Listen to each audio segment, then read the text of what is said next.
The sound of a power drill cracked through the evening air like a gunshot. It came from the neighbor's garage, the same neighbor who'd spent the last week pretending she was fixing community violations. I stood on my porch, watching the HOA's white Ford Explorer crawl past, the logo Suncrest Community Board printed on its side in smug gold letters. The smell of cut grass and hot concrete mixed with something colder, the scent of arrogance. They slowed in front of my yard. The president, a woman named Cheryl with a perfect bob haircut and a voice like polished glass, leaned out her window and smiled. "Mr. Matthews," she called sweetly, "we've sent 3 notices. Your fence still hasn't been replaced. You're now in violation of Section 8. B? She flipped through her clipboard like she was reading scripture. And you're fine now. Totals $10,000. 10,000.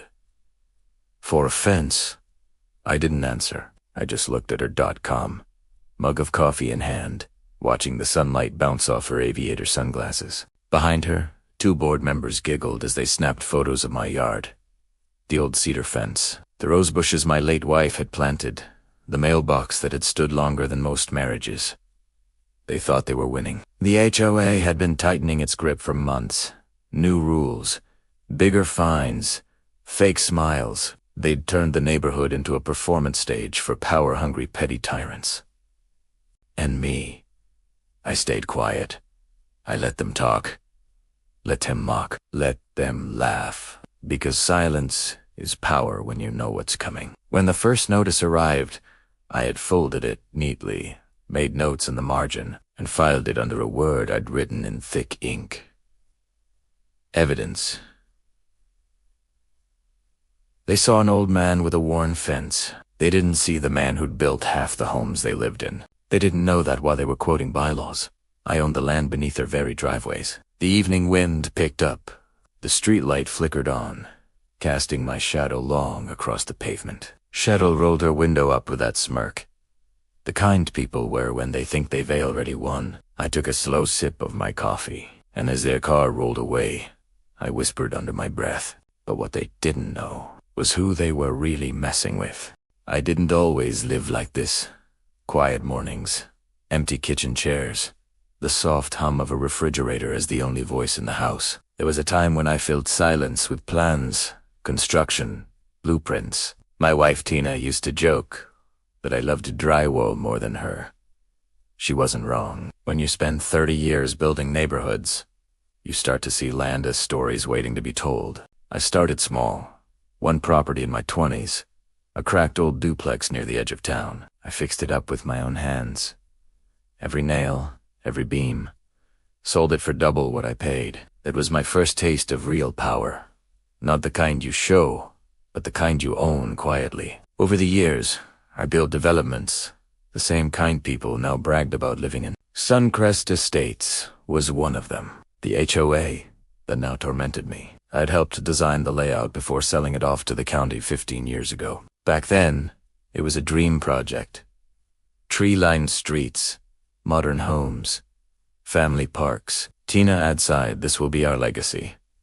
She died before she ever saw how quickly legacies turn into battlegrounds. After she passed, I retired. I bought one of the last remaining lots on the same street I'd designed. It felt poetic to end where it all began. I didn't need the money or the prestige. I just wanted peace. But peace has a way of attracting envy. It started small. A note on my mailbox about trash bins left visible. Then, a demand for uniform exterior colors. Then, someone spray-painted "Fix Your Fence." Old man on my driveway. I caught Cheryl one morning taking pictures of my yard.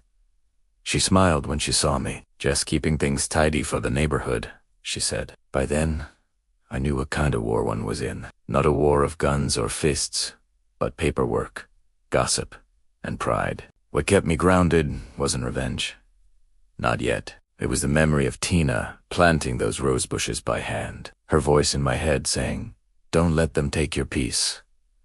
But as the fines increased and the HOA board grew bolder, I realized something deeper was at stake. It wasn't just about money. It was about control, about reminding everyone who had the right to stay, to speak, to live without bending the knee. They thought I was just another homeowner. They didn't know my name. Still sat on the deed filings at the county courthouse. They didn't know I'd quietly purchased the undeveloped land, and through a maze of shell companies, still owned a dozen lots, including the one their HOA office was built on. I could have crushed them legally right away, but I wanted them to show their teeth first.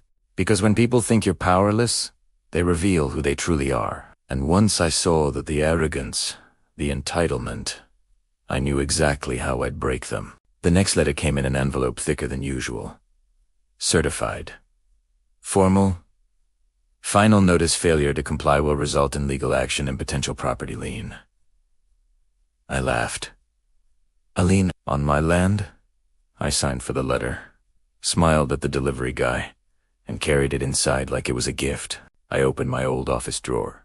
Blueprints, maps, deed copies, and a thick binder marked Suncrest Holdings LLC. Inside that binder lay the truth.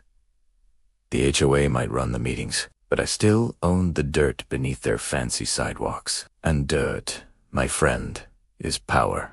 The next few weeks felt like a siege. It began with the little things. HOA letters slipped under my door, emails marked urgent, and printed photos of my fence taped to my mailbox. Cheryl and her board were relentless, armed with clipboards and so. Every morning, I'd find a new notice stapled to my fence post like a scarlet letter. Violation. Non-compliant yard violation. Trash can visibility. Violation. Faded mailbox paint. At first, I ignored them, but then, one morning, I stepped outside to find my trash bin toppled, garbage scattered across the lawn. The same day, Cheryl posted on the neighborhood Facebook page that some residents were failing to maintain sanitary standards. The timing wasn't a coincidence. One evening, I caught two of the HOA members, Tom and his buddy Dan, standing on my curb with flashlights, taking photos of my home like they were crime scene investigators. When I opened the front door, the porch light flickered, throwing their shadows long across the pavement. "Evening, gentlemen," I said. Tom jumped. Dan didn't. He smirked. "Routine inspection." "Mr. Matthews."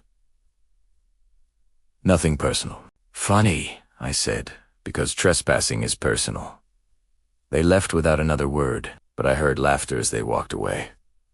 The kind that only bullies can manage when they think no one can touch them. The next day, I got another certified letter. Failure to comply may result in suspension of community privileges. Community privileges. They meant access to the park and pool. Things I hadn't used in years. But it wasn't about the pool. It was about humiliation. About making an example. I could have shut them down that day. I could have filed the papers that would have frozen their entire board. But I didn't. Not yet. Because I wanted them to dig their own grave. The harassment escalated. "Someone, I'm guessing." Cheryl began posting anonymous notes on the community bulletin board. "Some homeowners bring down our property values. Some people think they're above the rules." Each post ended with, "We know who you are." A week later, I came home to find my fence spray painted again, this time in big red letters. "Sell and leave." That night, as I scrubbed the paint off with a sponge and bleach, I felt something shift inside me. The grief, the patience, the quiet restraint, all of it hardened into something colder. Tina would have told me to let it go, but she wasn't here anymore, and without her, I had no reason to keep turning the other cheek. As I rinsed the sponge, the hose water ran pink with paint and bleach. The porch light flickered again. I hadn't fixed that bulb since she died. It used to bother her, that tiny flicker. Now, it felt almost poetic. A warning light. I looked at the HOA's latest letter sitting on the bench. $10,000 in fines. Deadline, 2 weeks. That was their final move. The big push. They wanted to force me into submission or foreclosure. But that's the thing about power.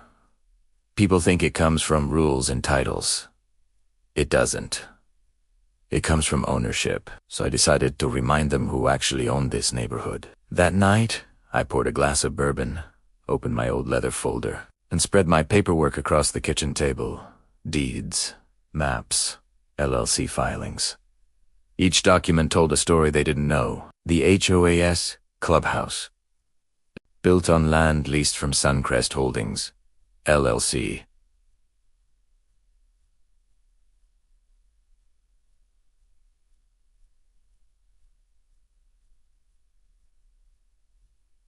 The park? Technically a green easement under my corporate entity. The roads, maintained through a shared maintenance trust, I'd quietly renewed every year. They were sitting on my empire, and didn't even realize it. Still, I needed proof of their misconduct, so I installed cameras. Not obvious ones, but discreet, hidden behind vents and fence posts. Within days, I caught them on video. Tom trespassing again, clipboard in hand. Cheryl walking up to my porch at night, snapping photos. A younger board member spreading fertilizer on my grass. Except it wasn't fertilizer. It burned 2 of my rose bushes to death. That was the moment I knew. They'd crossed into criminal territory. I backed up every video to 3 different hard drives, labeled the files with timestamps, and called my lawyer friend, Marcus. He laughed when I told him what was happening. Let me guess. HOA bullies, with too much time and too little sense. Exactly. Want me to send a cease on? Not yet, I said. I want them comfortable. I want them loud. The bigger their confidence, the harder they'll fall. He chuckled. You're still the same developer I met 20 years ago. Difference is, I said, now I've got nothing left to lose. As days passed, Cheryl's confidence grew. She hosted meetings, bragging about cracking down on violators. Her posts became bolder, her words crueler. One night I watched from my darkened window as her SUV idled by my driveway. She sat there for a full minute before driving off. That's when I realized she wasn't just enforcing rules. She was obsessed with control, but I had control to the kind she couldn't see yet. The kind written in ink and law. Before I went to bed that night, I stood on my porch, looking down the street lined with glowing porch lights and perfect lawns. The same people who smiled at me in the mornings now avoided eye contact. The gossip had worked. They thought I was the problem. Let them. Because soon, they'd find out the truth. I whispered into the night. What would you do if someone treated you like this? The wind carried my words away. Rustling through the dead rose bushes, Primetta smiled, because I already knew what I was going to do. Tomorrow, the counterattack would begin. I've never been the loud type. My power was always in ledgers, signatures, and the quiet arithmetic of land. So when it was time to move, I moved like I always had, with calm, slow hands, and a plan that didn't need fireworks to work. That night I cleared the kitchen table and laid out everything: deeds, emailed threats, screenshots, the videos from the hidden cameras, maintenance invoices, and the old contracts that showed every transfer and easement tied to Suncrest Holdings. The stack of paper looked like a small fort. A dim desk lamp threaded a small gold puddle of light across the pages. Everything else fell into the clean black of the kitchen. I liked the lamp because Tina bought it. She said its light felt like a promise. I let the light keep its promise. I called Marcus and told him exactly what I had. He came by the next morning with a serious face and a leather briefcase that smelled faintly of cologne and old books. We sat at the table like 2 conspirators and went through the evidence, line by line, where I had been methodical. He supplied the language, where he had ideas. I measured the risk. You want a legal hammer or a public one? He asked over coffee. Both, I said. He grinned. Of course you do. First, the legal work. Marcus drafted a letter, not a cease and desist, like the sort you throw away, but a formal notice of intent to file for injunctive relief and a claim of harassment, trespass, and intentional infliction of property damage. We included video stills, timestamps, and invoices for the rose bushes and fence repairs. We referenced the HOA bylaws and the state statutes on private property. Basic things most people never read until they need them, but legal filings take time. Courts move at their own pace, thick as mortars. So, while Marcus prepared the sharp edges, I set the stage. I started with quiet conversations. I walked the block, not with protest signs or a camera crew, but with a folder and a steady voice. I visited Mrs. Alvarez next door, who'd been a nurse for 40 years. I stopped by the young couple with the new baby. I sat with Tony the mailman for 10 minutes and listened to the things he'd seen. I didn't preach. I asked questions. People reveal their own truths when you let them. Those small visits did two things. One, they let me hear what the neighborhood actually thought instead of what the HOA wanted the neighborhood to think. Two, they sowed doubt.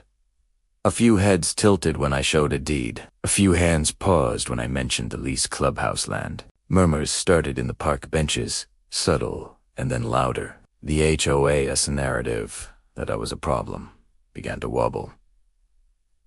Meanwhile, I tightened the screws on the information front. I sent copies of the video and evidence to Marcus, who forwarded a redacted packet. To a local investigative reporter he knew at the Tribune. Yes, this sort of man who knows deadlines and likes the taste of hypocrisy on his morning toast. I didn't want sensationalism. I wanted daylight. I also reached into my old Rolodex. There are favors you earn when you build things. A city clerk who still remembered my name. A civil engineer who owed me a beer from Alongo. Permit fight. A retired judge who once took my calls. None of it was scandalous. Just human beings who'd seen how communities crumble when rules are twisted by ego. One by one, they replied. The city clerk pulled up old maps showing the original easement agreements. The engineer walked my property line and confirmed the maintenance responsibilities. The retired judge agreed to look at the HOA meeting minutes and point out procedural irregularities. Each response was small, but together they formed a seam I could pull. I also began to expose them in quieter, humiliating ways. Not revenge for revenge's sake, but the calculus of correcting a lie. During one of the board's public meetings, stacked with their allies and live-streamed on the community page, I sat in the back and listened. Cheryl spoke with fire about community values. Tom read off a list of supposed violations. The camera cut between nodding neighbors and my old mailbox. They thought the meeting would be their rally. It wasn't. When they announced the $10,000 beautification fee, I rose, walked to the front, and asked for the record of that fee's authorization. Cheryl's smile tightened. One of her cronies muttered. "The board approved it in a closed session," she said. "Then where's the signed vote?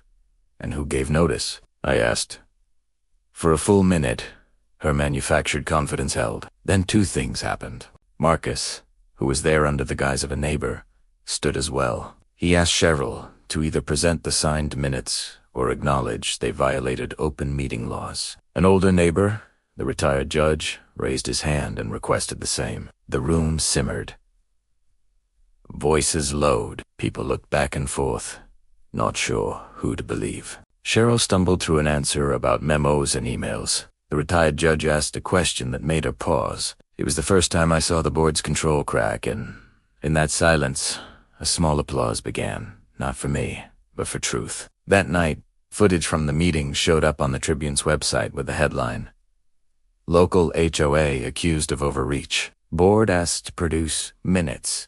The story wasn't an indictment. It was a question mark in bold print. The comments section filled with support for transparency. The board's cheerful certainty, painstakingly built over months, took its first hit in public.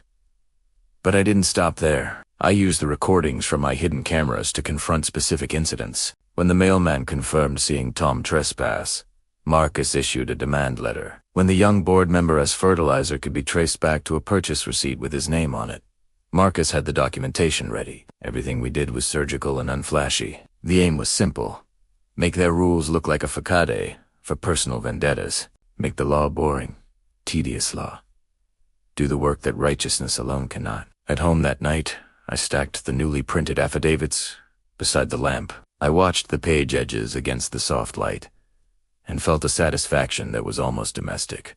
This wasn't the adrenaline of a public spectacle. It was the steady satisfaction of someone aligning every piece until the machine could no longer run on lies. When the first of the HOA's allies called me, not with threats, but with the sort of tentative apologetic voice people use when they realize they might have sided with the wrong idea, I Didn't he? Gloat. I listened. I answered with patience. Bridges are stronger when you build them from the right side. The balance had started to tilt. It wasn't dramatic. It was geometric, slow and inevitable. The board's meetings drew fewer nods. Their posts on the forum were met with questions instead of obedience. Cheryl's emails came back with polite refusal from city officials requesting accurate documentation. Standing on my porch that night, the lamp across the street throwing a warm circle on the pavement, I felt the quiet steadiness of a tide change, not a wave blasting the shore, but the slow reveal of something submerged being pulled up for air. I poured a small glass of bourbon and raised it to the dark. The house felt a little less like an island. Tomorrow, I thought, we would turn up the heat. The letter from my lawyer landed on the HOA's desk the following Monday at exactly 9:00 a.m. It wasn't a threat. It was a mirror. Every accusation they'd made against me now had evidence pointing back at them. Trespass, harassment, procedural violations, and property damage. By noon, the board called an emergency session. I wasn't invited, but that didn't matter. The rules they loved, quoting, had a clause. Any member subject to board action must be notified publicly. So I sat on my porch with a cup of coffee and waited as half the neighborhood walked past on their way to the community hall. The air was thick with curiosity. I heard murmurs. Did you hear about the article? They say he owns the land under the park. Cheryl's losing it. Inside, the fluorescent lights buzzed over a half-circle of folding tables. Cheryl stood at the front, face taut, but voice steady. We are here to address continuing known compliance, she said, glancing at me. Marcus and I sat side by side. He opened a file and laid out the stack of documents, every deed, every lease, every photo. Before you proceed, he said smoothly, we'd like to clarify jurisdiction. He handed Cheryl a single paper. She read the header, blinked twice, then turned pale. Suncrest Holdings LLC, Marcus continued, owns the land beneath this very building. It has recently reviewed your association's use of its property and found multiple violations of your lease. The silence was deafening. A few neighbors exchanged looks. Cheryl stammered, that can't be right. The HOA, Marcus slid another paper across the table. Recorded with the county, 15 years ago. Renewal, filed every term. You've been leasing this facility from Mr. Matthews since before you joined the board.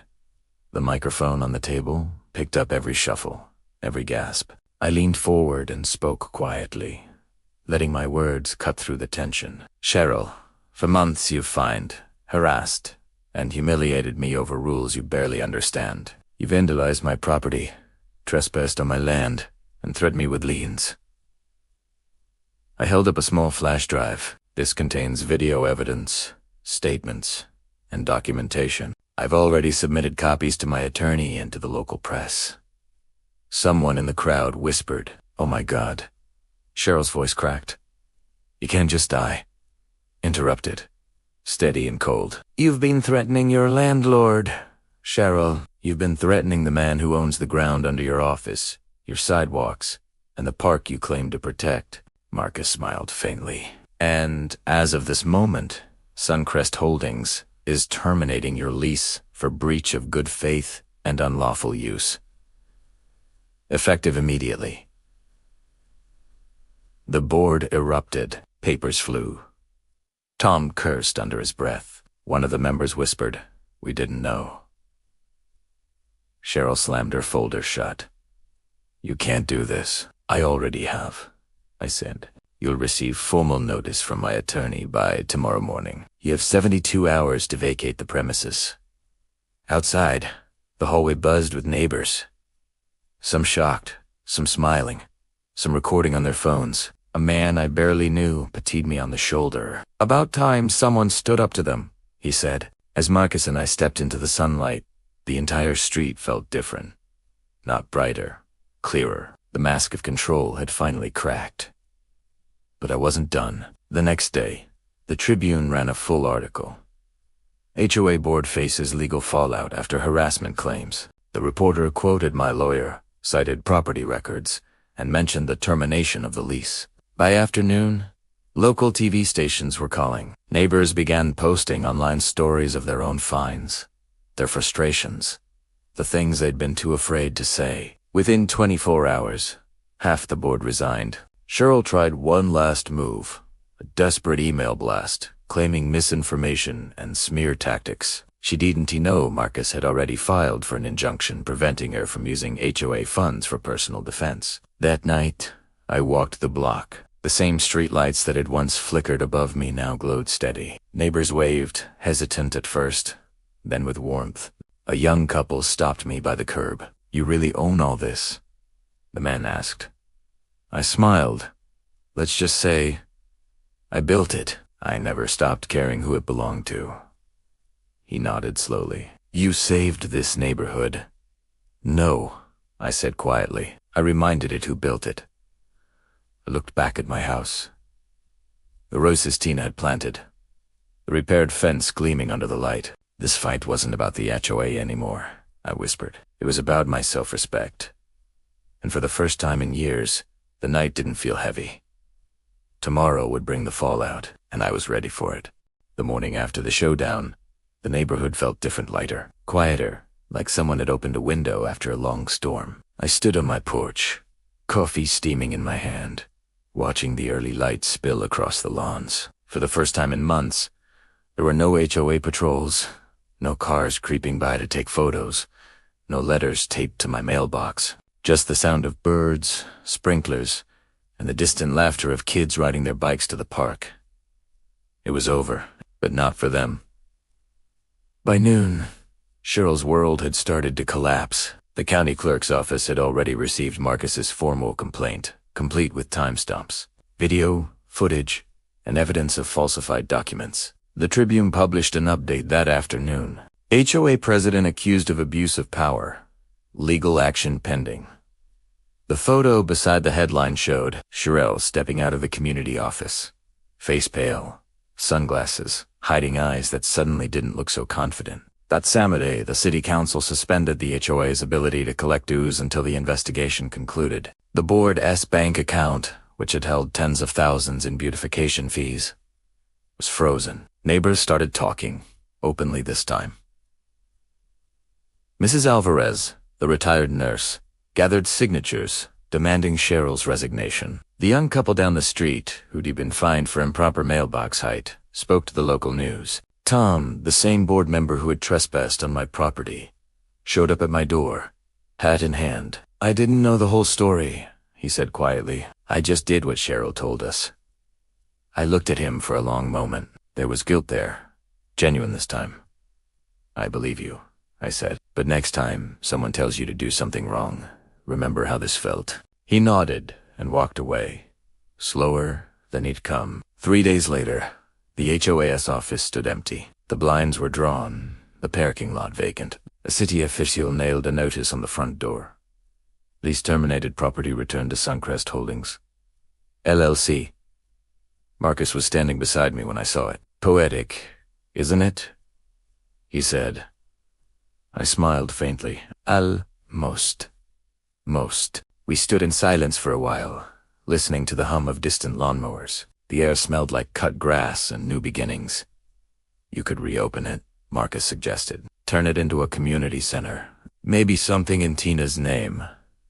I looked at the sign again. Suncrest Holdings, LLC, and imagined her laugh echoing through the hallways again. "Maybe I will," I said. She always wanted this place to bring people together, not tear them apart. By the end of the week, Cheryl's lawyer contacted Marcus. She wanted a settlement, no lawsuit, no court appearance, just an agreement to quietly dissolve. The HOA told Marcus to agree, under one condition. They had to issue a public apology to every resident they'd find under false pretenses. It ran in the local paper the next Sunday, a single paragraph, simple but powerful. The Suncrest HOA formally apologizes to residents for previous mismanagement and misconduct. "We thank the community for its patience and cooperation during this transition." Primetta clipped that article and placed it in the same folder where I dekept the first violation notice. One page of humiliation replaced by another, but this time, there's Weeks passed.